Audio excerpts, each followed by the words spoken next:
This video I'm showing you how you can change transition effects in any Android phone.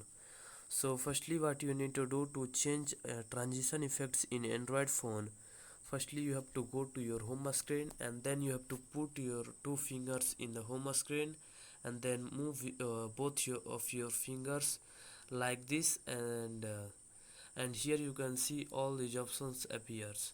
So you can see menus. So in the most bottom you can see the widgets option.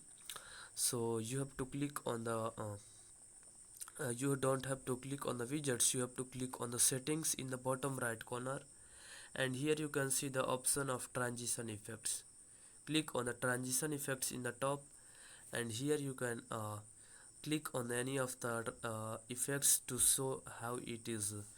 uh, so you can click on any of the effects and then you can see the preview of these effects, and then there is also all these effects. So you can, and after choosing these effects that you like, you can choose any of these. You can click on the effects and then you can play it and see the how it looks.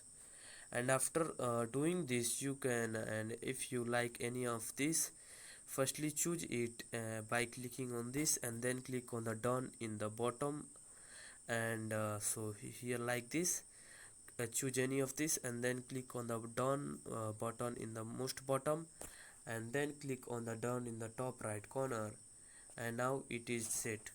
So that's it, how you can change transition effects in any Android phone. So that's it. If you found this video helpful, please subscribe to my channel and also press the bell icon to get notifications of such new informative video. And also don't forget to like, share and comment on this video. Have a good day.